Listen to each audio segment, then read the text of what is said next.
Hi genius. இன்றைக்கி நம்ம பார்க்க போகிறது லேப்டாப்போட பேட்ரி லைஃப். இந்த லேப்டாப்போட பேட்ரி லைஃப் பார்த்தீங்கன்னா சில பேருக்கு வந்துட்டு நான் ஃபுல்லாக சார்ஜ் பண்ணேன், 100% வரைக்கும் சார்ஜ் பண்ணிட்டேன், நான் ஒர்க் பண்ணிகிட்டு இருக்கிறப்போ சடனாக வந்துட்டு அது 80, 60, 40 அப்படின்னு சொல்லிட்டு ஒரு 15 to 20 மினிட்ஸ்லேயே வந்துட்டு 0 ஆகிட்டு. ஸோ இது வாரண்டியில் இருந்தாலோ நமக்கு பிரச்சனை இல்லை, நம்ம மாற்றிடலாம். இன்கேஸ் இது அவுட் ஆஃப் வாரண்டியில் இருந்ததுன்னா நம்ம திரும்பி காசு கொடுத்து நம்ம ஃப்ரெஷ்ஷாக தான் வாங்கி போடணும். ஸோ இந்த பேட்ரி லைஃப்பை நம்ம வந்துட்டு கரெக்டாக மெயின்டைன் பண்ணுறது எப்படி, அதை இந்த வீடியோவில் பார்த்துடலாம். சிம்பிள். நீங்கள் மொபைல் எப்படி யூஸ் பண்ணுறீங்க?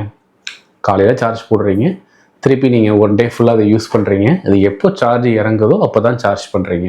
பட் லேப்டாப் சில பேர் ஆஃபீஸ்லலாம் நான் பார்த்துருக்கேன், லேப்டாப் சார்ஜ் போட்டிருப்பாங்க, கண்டினியூ ஒர்க் பண்ணிகிட்டு இருப்பாங்க, திருப்பி evening 5 o'clock 6 o'clock charger off பண்ணி லேப்டாப் அன்பிளக் பண்ணிவிட்டு பவர் கேபிள்லேருந்து வீட்டுக்கு எடுத்துகிட்டு போயிடுவாங்க. ஃபஸ்ட்டு இதேமாரி பண்ணால் லேப்டாப்போட பேட்டரி சீக்கிரமாகவே உங்களுக்கு போயிடும், அது லைஃப் வராது. இன்னொன்று, லேப்டாப் பேட்டரி வந்துட்டு 0 வரைக்கும் டவுன் ஆனதுக்கு அப்புறம் சார்ஜ் போட்டிங்கனாலும் பேட்டரி லைஃப் வராது. ஸோ எப்படி பண்ணணும் அப்படின்னா, 20% வந்த உடனே நீங்கள் சார்ஜ் போட்டுடணும். 90லேருந்து 95% வந்தோடனே சார்ஜை ஆஃப் பண்ணிடணும். ஸோ 100 வரைக்கும் நீங்கள் கொண்டு போகக்கூடாது, 20க்கு கீழேயும் கொண்டு போகக்கூடாது. ஸோ இதை மாதிரி நீங்கள் அந்த பேட்டரியை சார்ஜ் பண்ணிட்டு இருந்தீங்கன்னா பேட்டரியோட லைஃப் உங்களுக்கு வந்துட்டு ரொம்ப லாங் டைம் உங்களுக்கு வரும். ஸோ இது மாதிரியான பிசி ஹெல்த் டிப்ஸ்க்கு சேனலை சப்ஸ்கிரைப் பண்ணுங்கள்.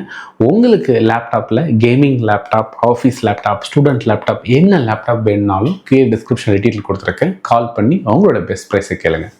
தேங்க்யூ.